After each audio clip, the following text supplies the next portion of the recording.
Bonjour à tous et à toutes, j'espère que vous allez bien. Je suis content de vous retrouver. Aujourd'hui, on parle d'arthrite, comment on peut soulager l'arthrite. Vous le savez, les conseils que je vous donne aujourd'hui ne remplacent pas les conseils d'un professionnel de la santé, encore moins une évaluation. Et vous pouvez aussi adapter tous les conseils, les exercices aussi que je vous donne à vos propres capacités physiques. Vous allez trouver beaucoup d'informations, de renseignements, d'exercices aussi dans mes livres, notamment 99 façons de prévenir les effets du vieillissement et aussi c'est normal à votre âge, arguments musclés pour prendre votre santé en main. Qu'est-ce que l'arthrite? C'est une centaine de maladies différentes incluant l'arthrose, qui sont inflammatoires. Oui, l'arthrose, c'est un processus dégénératif qui cause l'arthrose, mais lorsqu'on a de l'arthrose, on peut aussi avoir un processus inflammatoire qui s'installe. Un n'empêche pas l'autre, mais si on y va plus largement en ce qui concerne l'arthrite, c'est associé à des réactions inflammatoires aux articulations. Les articulations vont gonfler, vont enfler. C'est quelque chose qu'on sait, mais c'est bon de le rappeler aussi.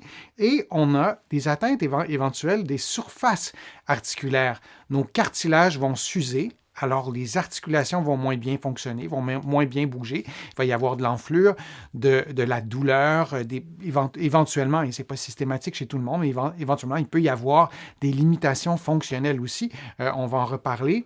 Et c'est une maladie, l'arthrite, une maladie systémique, souvent auto-immune. C'est votre système immunitaire qui affecte d'autres aspects de la santé. Et ça aussi, il ne faut jamais l'oublier, on peut avoir des problèmes avec les yeux, par exemple. Il y a des formes d'arthrite psoriasis. Il y a une vidéo sur ma chaîne qui vous présente l'arthrite psoriasis. Et le nom le dit, c'est une arthrite qui est associée à des problèmes de peau, le psoriasis. Et ce n'est pas toutes les personnes qui ont le psoriasis qui vont faire de l'arthrite psoriasique, mais c'est important de se rappeler que ce n'est pas seulement une maladie qui touche les articulations, mais une maladie qui touche l'ensemble du système. C'est une maladie systémique. C'est quoi le rapport entre l'arthrite et l'arthrose? Eh bien, je vous le disais, l'arthrite, c'est une famille, une grande catégorie de maladies inflammatoires qui touchent les articulations. L'arthrose, c'est une de ces déclinaisons de l'arthrite. L'arthrose, c'est l'usure des cartilages, c'est éventuellement l'absence de cartilage dans des niveaux très avancés d'arthrose. Et mettons en contexte aussi que l'arthrose, c'est un processus normal jusqu'à un certain point. Avec les processus de vieillissement, nos cartilages vont s'user. L'arthrose symptomatique, lorsqu'on a de la douleur, c'est que c'est un problème de santé qui va perturber nos activités, notre qualité de vie, par exemple, parce qu'on aura de la douleur. Et dernier point sur l'arthrose, si vous passez un test d'imagerie médicale comme une radiographie, le niveau d'atteinte d'arthrose à la radiographie n'est pas toujours, et je dirais même souvent, n'est pas proportionnel à vos symptômes. Il y a des personnes qui ont très peu d'arthrose et qui ont beaucoup de douleur, et il y a des personnes qui ont, à l'inverse, qui ont beaucoup d'arthrose à la radiographie, et lorsqu'on leur demande avez-vous mal au genou? Avez-vous mal à la hanche? Les gens répondent non, je n'ai pas de douleur. Alors, il n'y a pas de lien systématique de cause à effet, ou en tout cas, on ne peut pas expliquer la condition de quelqu'un en ne lisant seulement que la radiographie. Il faut vraiment faire attention lorsqu'on reçoit un diagnostic d'arthrose pour s'assurer que c'est bien l'arthrose le problème et pas un autre problème. À la différence de l'arthrose, on me dit que l'arthrite peut et doit être traitée par des médicaments pour freiner la dégénérescence. Est-ce que c'est vrai? Est-ce qu'on doit prendre des médicaments? L'exercice ne suffit pas, se pose comme question cet internaute. Moi aussi, nous dit-elle, je souffre d'arthrite dans les mains, mais j'hésite à prendre des médicaments. On parle d'arthrite, par exemple, de polyarthrite rhumatoïde.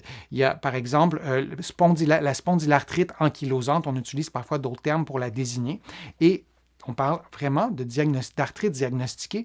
Dans certains cas, en l'absence de médicaments, on est presque assuré à des déformations, à des incapacités très invalidantes. Ça fait déjà quelques décennies que je suis physiothérapeute ici au Québec et à les premiers patients que j'ai vus qui souffraient d'arthrite, et ça m'avait beaucoup impressionné. On voyait souvent beaucoup d'immenses déformations, des incapacités physiques vraiment majeures, et les avancées sur notamment la médication, ont fait qu'on a pu améliorer la qualité de vie de ces personnes-là. Est-ce qu'on doit prendre aveuglément tous les médicaments qu'on nous propose sans poser de questions? Non. Mais dans plusieurs cas, ces médicaments-là sont essentiels. Si on ne nous propose que de la médication, là, j'ai aussi beaucoup de misère parce qu'on sait que la réadaptation Donc, quand on consulte un physiothérapeute ici au Québec ou un kinésithérapeute de l'autre côté de l'Atlantique, lorsqu'on modifie nos habitudes de vie, alimentation, tabagisme, et là la liste est longue, c'est directement lié à notre qualité de vie, à notre mobilité, à nos capacités physiques, oui les médicaments, mais aussi les exercices. Et on pose des questions, on essaie de comprendre ce qu'on a comme traitement et on remet en question tout ça régulièrement. On le fait, nous, avec nos patients en réadaptation. On ne fait pas le même programme d'exercice à vie tout le temps. Donc, on remet tout ça en question. Alors, c'est la même chose avec la médication, avec peu importe l'approche thérapeutique, mais oui, les médicaments, c'est souvent très important, souvent essentiel, comme je vous le disais. Je vous remercie d'avoir été là. J'espère que mes contenus vous ont été utiles. Je vous invite à contribuer à mes plateformes. Vous pouvez le faire sur YouTube directement en cliquant sur le petit cœur. Vous allez voir qu'il est très visible. Vous pouvez le faire sur mon site web aussi, le www.denisfortier.ca. Vous cliquez sur l'onglet « Contribuer » et lorsque vous serez sur mon site web, vous pourrez vous abonner gratuitement à une infolettre hebdomadaire, à des courriels thématiques qui vous donnent des conseils, qui vous donnent des exercices sur des sujets précis. Tout ça est gratuit. Vous allez trouver aussi beaucoup d'informations dans mes livres que vous allez trouver partout en librairie, ici au Québec, au Canada, mais aussi de l'autre côté de l'Atlantique et je vous mets le lien dans la description de la vidéo pour que vous puissiez les trouver facilement. Je vous remercie beaucoup d'avoir été là. N'hésitez pas à me poser vos questions et je les garde en banque pour de prochaines vidéos et je vous souhaite une belle journée et on se dit à une prochaine vidéo, à un prochain direct et à bientôt.